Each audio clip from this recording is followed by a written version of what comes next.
Labdien, dāmas un kungi! Prieks jūs visus redzēt, kā arī paldies Latvenergo par iespēju izstāstīt vairāk par apgaismojumu kā ārpakalpojumu. Pirms mēs sākam, divi īsie jautājumi. Vēlējos lūgt pacelt rokas, kur ir paši pirkuši LED lampas mājas vai uzņēmuma vajadzībām. Tad šeit ir izglītota auditorija, virs 90% iespējams. Vai kādam no jums ir nācies saskarties, ka LED lampa nestrādā? Arī nācies. Varētu pat teikt 50%. Tā kā kaut kādas problēmas tomēr eksistē ar tām LED lampām. Pirms tam izskanēja dažādi viedokļi par to, kā ir attīstījusies tehnoloģija. Es vēlējos paņemt šeit vienu grafiku, ja kādam interesē, bet tam var ieiet linkā, apstīties, pārbaudīt paši. Principā, ko mēs redzam šeit, mēs redzam, ka LED tehnoloģija, protams, ir pēdējā, kas ir ienākusi tirgū, un viņi ir attīstījusies ļoti strauji. Ja, un tas, kas ir tas būtiskais parametrs, varētu teikt, ka ir daudz būtiskie, bet principā svarīgākais lūmeņi pret vatiem, kopējā sistēmas efektivitāte, tad viņa ir pēdējos gados praktiski pārsniegusi visus citus iespējamos apgaismojumu veidus, un mēs kā uzņēmums, kas sākām ar LED tirzniecību, sākām aptuveni 10. gadā, un tas, ko mēs darām, mēs katru reizi testējam jaunus gaismekļus, lai zinātu precīzi visus tehniskos parametrus un varētu klientiem arī korekti to visu nodot tālāk. Un tas, kur mēs esam šobrīd,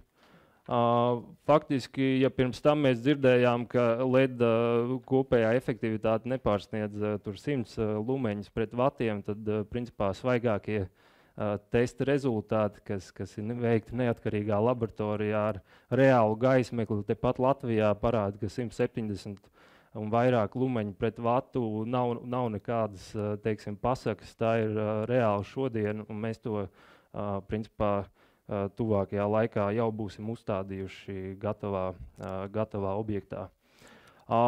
Un neskatoties uz to, ka finansiāli ir acīm redzams efekts, mēs nevaram gluži ikdienā redzēt, ka visur būtu pāriets uz LED. Vai ne? Tās pašas problēmas, ko jūs minējāt, ka tomēr kaut kas tur nestrādā, joprojām ir dažādi stereotipi par zilo gaismu, par to, kas bliež pacīm un tam līdzīgi, tas viss ir dzīvē redzēts. Un faktiski pat to ir arī veikti pētījumi, un ko principā mēs tajos redzam, kas ir tie iemesli, kāpēc nekas nenotiek. Pirmkārt, nepietiek finansējums. Otkārt, nav ticība, ka tie ietaupījumi, kas ir uz papīra, radīsies arī dzīvē. Tāpatās bieži vien ir problēma, ka vadība nedod apstiprinājumu, tur budžetēšanas, dažādas iekšējās procedūras, un tas visu laiku atliek to lēmumu no gadu uz gadu. Tāpatās šur tur, kur tiek nomāts telpas, mēs saskaramies ar to, ka es jau neinvestēšu, tās nav manas telpas, es tikai nomāju.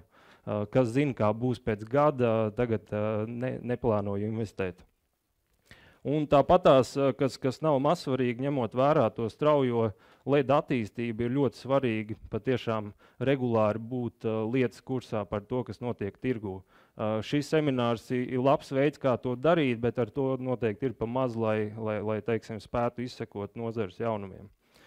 Un domājot, ko mēs ar to visu varam iesākt, tad principā nonācām līdz risinājumam, ka šie te visi faktori, kas kavē straujāku pāreju uz LED, ir atrisināmi, un atrisināmi diezgan vienkāršā veidā.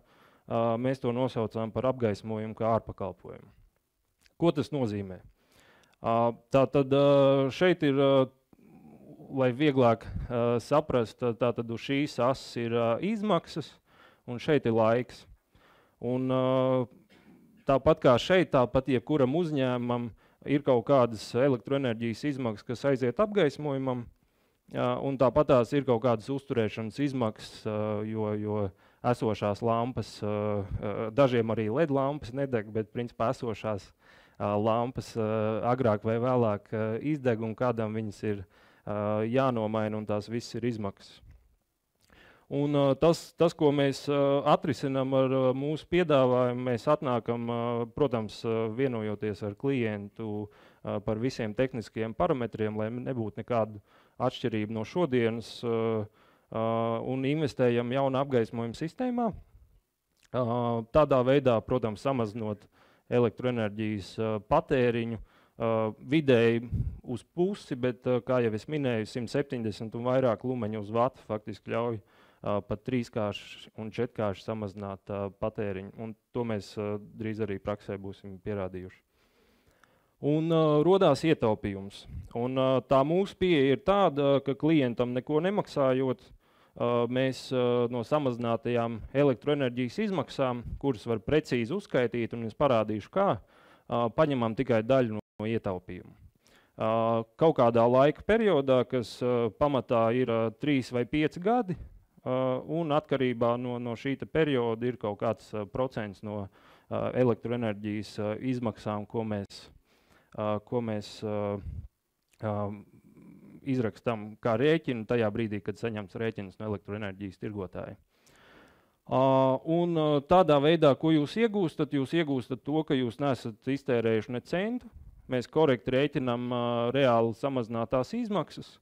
Un sanāk no elektroenerģijas izmaksām jums tiek daļa, savukārt uzturēšanas izmaksas atkrīt pilnībā. Tās citur viņas uzskaita, citur nē, bet par tām mēs varam būt droši, ka tās pazūd, jo mēs uzņemamies atbildību, ka viss strādās.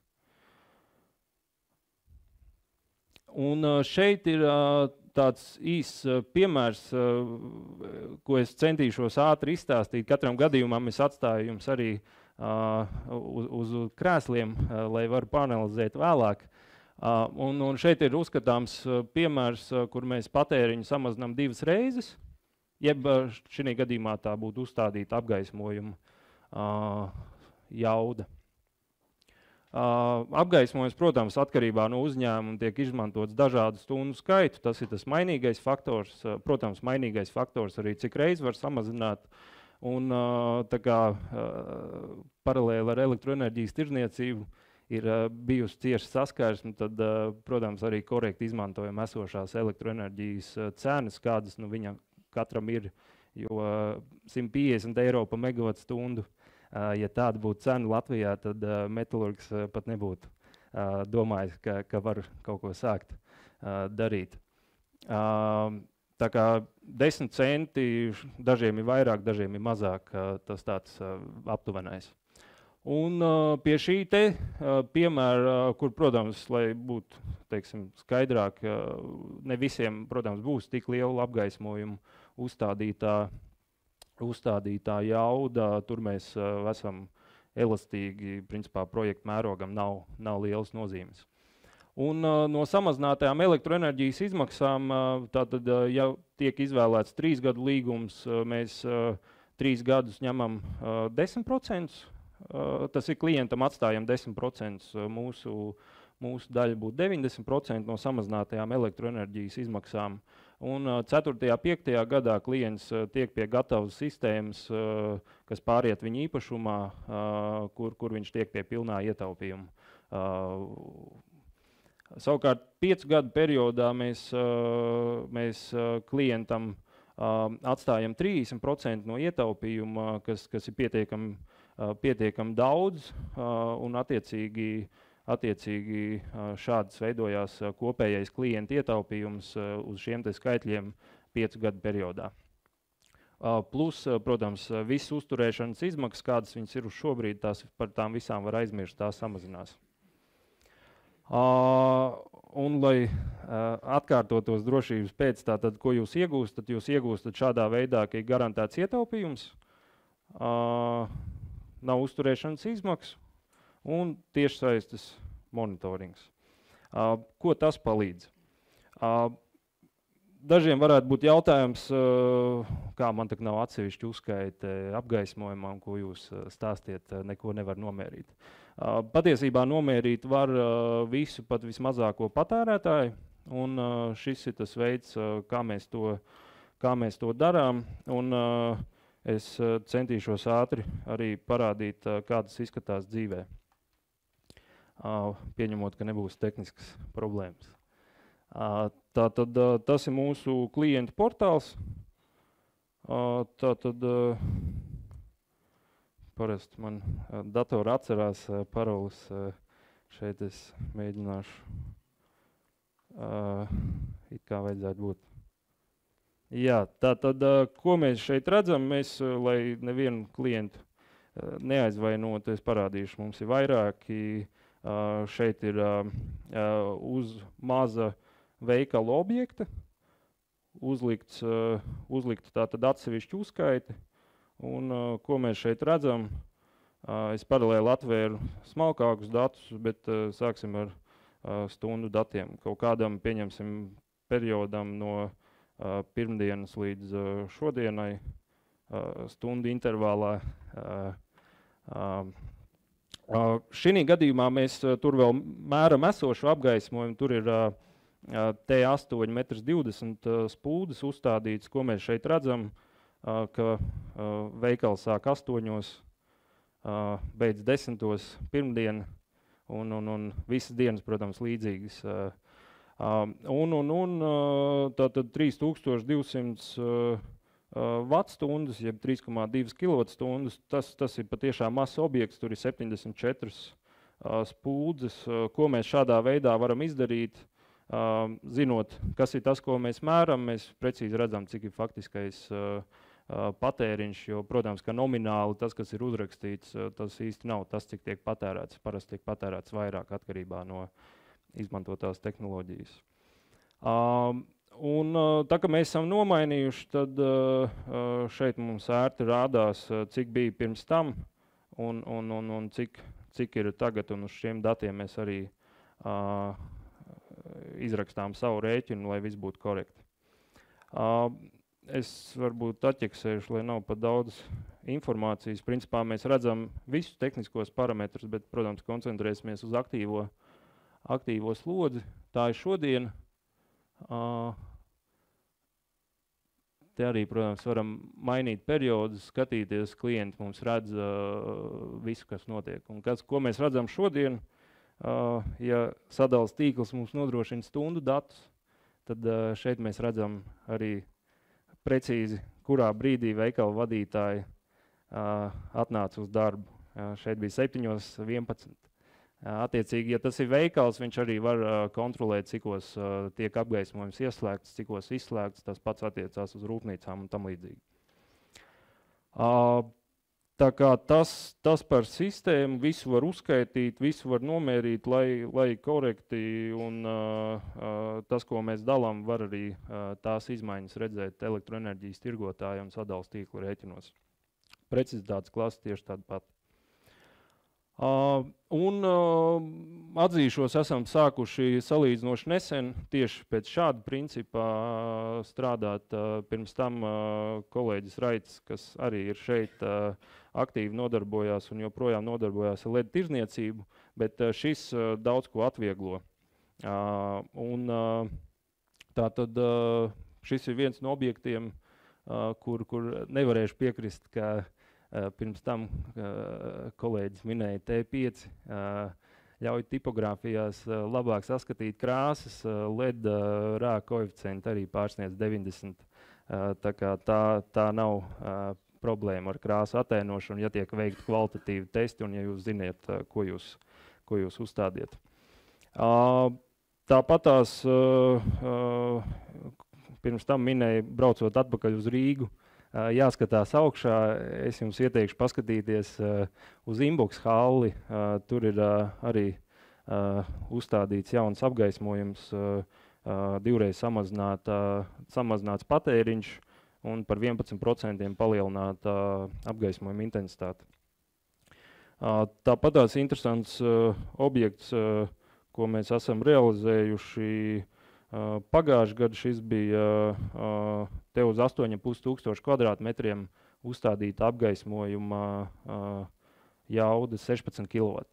Kas orientējās kilovatos, tas būtu tā kā šī te telpas izmēra veikals ar 16 kW. Šeit ir 8,5 kvadrātmetru. 13 metru augstumā, kas bija tehniski sarežģītāk, bet ja teiksim, ir izpratni par gaismekļu iespējām un modulēšanas iemaņas, tad viss var izdarīt, lai apgaismojuma intensitāte būtu gan tāda, kāda ir MK noteikumi, gan arī tā, kā vajag. Praksē mēs redzam, ka bieži vien MK noteikumi netiek pildīti, un tad mēs cenšamies saprasties ar klientu, vai uz ko mēs koncentrējamies. Vai koncentrējamies uz izmaksām, vai varbūt mazliet upurējam ietaupījumu un palielinām apgaismojuma intensitāti, lai, kad nāk par darbu drošību runāt, lai vieglāk sarunas vestos. Tā kā tas arī īsumā viss, un tā kā esam piesaistījuši zinām naudas summu, kas mums ļauj paplašināt darbību, tad ļoti labprāt arī uzsāktu ar jums sarunu, kā mēs varam palīdzēt, kā mēs varam kopīgi samazināt arī jūsu uzņēmuma izmaksas. Tā kā paldies, un ja kādi jautājumi, labprāt atbildēšu. Ja ļoti tehniski jautājumi, kolēģis Raits atbildēs. Kolēģis... Ir jautājums, lūdzu. Kādā veidā jūs mērat to, ka apgaismojums, mēs zinām, ka LED apgaismojums ar laiku sēžās? Tāpat kā jebkurš apgaismojums, jā. Nu, negluži. Bet, ko jūs salīdziniet? Nu, paņemsim jebkuru kaut vai standarta kvēlspuldzi. Bet mēs zinām, ka LED apgaismojums sēžās. Tas nozīmē to, ka tikko jūs viņu ieslēdzat, paejot laika periodam, tā gaismas atdeves spēja vairs nav tāda. 5 gadu laikā, cik tie procenti būs? Pirmkārt, tomēr, lai būtu korekti, salīdzinām kaut kādas salīdzināmas lietas, vai ne, kvēlspūdzi, viens otrs runāja par fluorescento spūdžu apgaismojumu. Nē, procentuāli. Procentuāli tas būs, lūdzu, kolēģis Raits atbildēt. Jo, kā jūs redzējāt, jūs uzrādat, ka pēc 5 gadiem jūs visi paceļat rokas, sakat, viss tas ir jūsējais. Nu, nosacīt. Jā. Vienkārši jautājums ir tāds, teiksim, mēs saprotam to, ka elektrību mēs tērējam, elektrības patēriņš te nesamazinās, bet apgaismojuma līmenis mums samazinās. Par cik? Jā, jautājums ļoti labs, un ja var palūgt mikrofonu, kolēģis izskaidros detaļās. Šī ir viena no manām mīļākajām tēmām. Ja mēs runājam par kvēldiegas puldes, tad tur tā tehnoloģija ir ļoti vienkārša. Tā tad ir wolframa diegs, kurš dilst, un izdilstot, teiksim, šīm te molekulārajām saitēm pārtrūkstot, viņi vienkārši nedeg vairāk. Dilstot diegam arī krītas gaismas intensitāte. Tā kā varam salīdzināt ar jebkuru tehnoloģiju. Par LED runājot ir tā, visu šo laiku Eiropas Savienība vilcinājās ar konkrētu standartu pieņemšanu, kurš noteiktu to, kā mērīt LED diožu gaismas izstarotās intensitātes kritumu. Šogad tas ir noticis. Mūsu laboratorija, ar kuru mēs sadarbojamies, šobrīd jau uzsāk testus tiem produktiem, kurus mēs izmantojam. Līdz šim izmantojām amerikāņu standartu. LM80, viņš nav attiecināms uz Eiropas Savienību, bet kaut kādām mērauklām bija vajadzīgs sekot, un mēs sekojām šim. Īsi atbildot uz jautājumu ir tā, apmēram 15%. Un tajos 5 gados mums būtu arī jāsaprot, cik tad gadā ir jūsu tās stundas. Ja? Varbūt tās ir skola, kur ir 2000, varbūt tas ir 24 stundas, 7 dienas nedēļā, kur mēs runājam jau par 6000 stundām. Ja? Bet tā rupji, nezinot to objektu, es saku, ka tie būs 15% intensitātes kritumu. Jā, intensitātes kritums ir, jā, viņš ir neizbēgams, jā, flagmaņi krī, arī viņiem viņš ir. Vienīgi, vai tu zini, kādu diodu tu izmanto savā gaismeklī, un vai tev ir pieejami šie testi? Tas ir jautājums. Paldies. Paldies.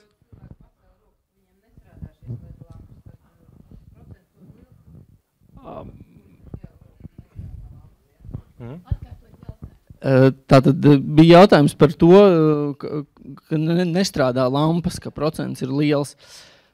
Te jau kolēģis iepriekš minēja, viņš minēja fantastisku ciparu 600,000 šķiet, ja pareizi atceros. 600,000, jā. Nu, mēs tik tālu mēs neesam tikuši kā kolēģi.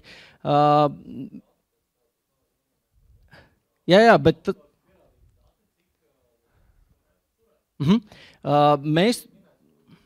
Mēs runājam par 50,000 stundām, atsevišķiem produktiem tās ir 60,000 stundas, un tas, ko kundze minēja, visdrīzāk tas, kas ir izgājis no ierindas, ir barošanas bloks. Barošanas bloks ir pati sarežģītākā vienība visā LED gaismeklī, jo pati diode pat pa sevi ir prosts pusvadītājs, tur nekā sarežģīt nav. Vienīgi kaut kādās ļoti lētās spuldzēs var būt arī lodējuma problēmas. Nu, pat Eiropas Savienība drusciņi ir sev iešāvusi kājā ar šo te ROHS standartu, kur ir bezsvina lodēšana. Nu, protams, pie augstām temperatūrām šīs te bezsvina lodēšanas nav tik noturīgas. Bet visdrīzāk tas ir transformators, kas ir izdedzis, vai nu tajā ir sadedzis kondensators, vai nu vēl kāda cita no detaļām, kuras ir 11.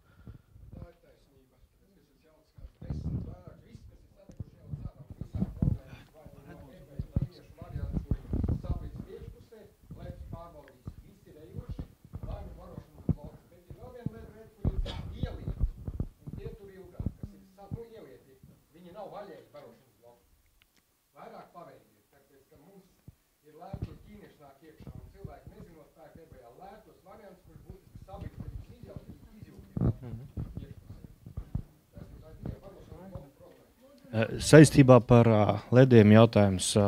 Neviens nerunā par ledu mirdzēšanu, par gaismas mirdzēšanu, par ietekmi uz redzi. Varētu kaut ko mazliet par šo pastāstīt. Atkal atsaukšos uz šiem pašiem Eiropas standartiem, un standarts šajā jomā ir viens un nosaka vienu. Nezinu, kā ir latviski, lasu viņus angliski. No flickering. Tātad nekādas mirdzēšanas nedrīkst būt. Man telefonā ir video, kuru es droši vien nedemonstrēšu, bet varētu viens no kolēģu spuldzēm, kuras noliekot blakus mūsu spuldzei šādi te raustās, ja? Un tā ir viņu gadījumā ļoti vienkārši nolaidība. Ražotājs ir ietaupījis uz kondensatoru un nu, nav ielicis viņu, ja, jo tomēr tas ir 0, kaut kādi centi, ja, $0,. Un tādā veidā ir iespējams šo te pasūtītāju, kurš nekontrolē ražošanas ķēdi, nu, ietaupīt. Par to raustīšanos ir tā. Par cik es pats esmu ņēmis ļoti lielu dalību dažādu LED produktu izstrādē ne cilvēku acīm, bet dzīvnieku precēm, konkrēti mēs runājam par vistām un putniem, tad var pateikt, ka latviešu cilvēka redzes un smadzeņu aparāts ir ļoti prosts, ļoti vienkārši, salīdzinot ar putnu un visas pārējās dzīvās dabas. Mūsu tas jūtīgums, kur mēs redzam un kur mums tas sāk traucēt, slieksnis ir ļoti augsts. Šim te pārējai dzīvai dabai viņi šo te raustīšanos redz daudz vairāk. Raustās pilnīgi viss, raustās šīs te spuldzes, raustās T10, T5, neraustās kvēldiegs, kungam, kurš par kvēldiegu. Neraustās kvēldiegs. Kvēldiega raustīšanās ir ļoti, ļoti minimāla. Tātad raustās viss, jautājums ar kādu frekvenci. Mūsu smadzenes to visu izlabo, līdz ar to mēs to nejūtam, un tas mums netraucē pilnīgi nekādīgi. Paldies. Mēs, protams, labprāt turpināt tehnisko diskusiju.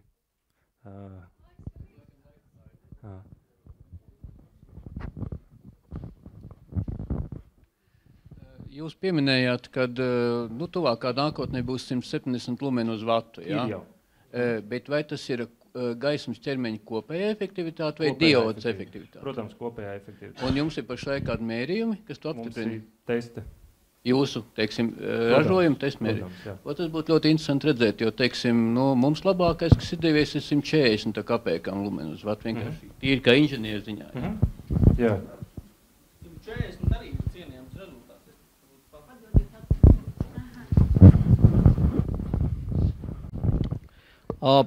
Jā, kaut kādu laiku atpakaļ mēs runājām par 100 lumeņiem uz vatu, un es šo te mērvienību lietoju un izmantoju tikai vienīgi kopējā gaismekļa efektivitāti. Jo, protams, ir zudumi droselē, zudumi elektroenerģijas transformācijā, jo, ja jūs nedaudz niansēs ieejam, tad neviena LED dioda nelieto mainstrāvu, tā ir noteikti līdzstrāva pulsu veida.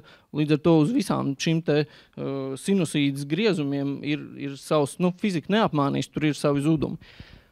Tāpēc mēs runājam par kopējo, un jā, 100 ir joprojām, un teiksim, klientiem, kuriem stundu skaits varbūt nav tik liels, mēs joprojām iesakām izmantot šīs te LED diodas ar 100-120 lumeņiem no vata, bet jāiet ir uz priekšu. 150 jau kādu pusgadu apakaļ esam jau realizējuši, un burtiski septembrī ieguvām pārskatu no laboratorijas, kur ir 171, man šķiet, ka pat vairāk. Tāpēc tas plusiņš ir. Tā kā, jā, tas... Spuldzes jauda nominālā bija 10 vati un reālā 11,8. Vai uz mazo jaudu vieglāk? Es atļaušos nepiekrist, jo šajos te mazas jaudas patērētājos šīs te detaļas ir grūtāk izvēlēties, lai viņas būtu efektīvas. Drivers, jā, tieši tā. Mēs runājam pamatā par driver efektivitāti. Bet viennozīmīgi šis te ir spuldze ar matētu stiklu, visu, jūs viņu neatšķirtu no, ja jūs iet pa veikalu, mēs uzliktu visur fluorescentās un divas tādas, jūs noteikti nepateiktu, ka tur ir kaut kas izmainījies. Tas. Es ceru, ka dāmām tikpat jautri kā kungiem. Par izlietoto LED spuldžu utilizāciju dzirdēs, ka tas ir dārgs un sarežģīts process.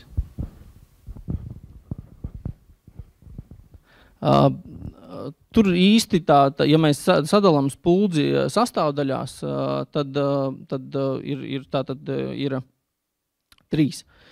Viens ir alumīnija korpus, kurš veido lauzu tiesu no jebkuras spuldzes. Es nerunāju par lētām būvniecības veikalā nopērkamām tām konduktīvu plastiku, it kā siltumu vadošo plasmas. Mēs tādas nelietojam. Tātad alumīnijas 95%. Polikarbonāts, procents 1, un šī tā elektronika. Jā, elektroniku nevar pārstrādāt, viņi veido 30-40 gramus no kopējās spuldzes svara, un tagad es runāju par cauruļveida spuldzi. Viņi veido nelielu apjomu. Alumīniju mēs varam, tie reciklēšanas skaiti, viņam ir tur ļoti liels skaits. Pārstrādāt varam vairāk kārtīgi. Polikarbonātu tieši tāpat. Tā kā nekādu izmaksu pārstrādē nav. Jā, paldies par tehnisko diskusiju. Tas vienmēr mums patīk. Tas, ko es gribēju vienkārši beigās pateikt, ka, protams, jā, mēs varam iedziļināties katrā tehniskajā parametrā, detaļās ar 10 lapušu gariem pārskatiem, bet kāpēc mēs pie šī te nonācām ir, lai viss būtu pēc iespējas vienkāršāk. Lai klienti varētu tikt pie izmaksu ietaupījumu un lai viss strādātu un būtu kārtībā. Tā kā tas, ko jūs varat atrast tajos A4 lapās, arī izejot, un ja interesē, tad atstāju arī savus vizītkartes, labprāt arī parunātu un arī jūsu uzņēmumā pēc šāda principā samazināt izmaksas. Tā kā paldies par uzmanību.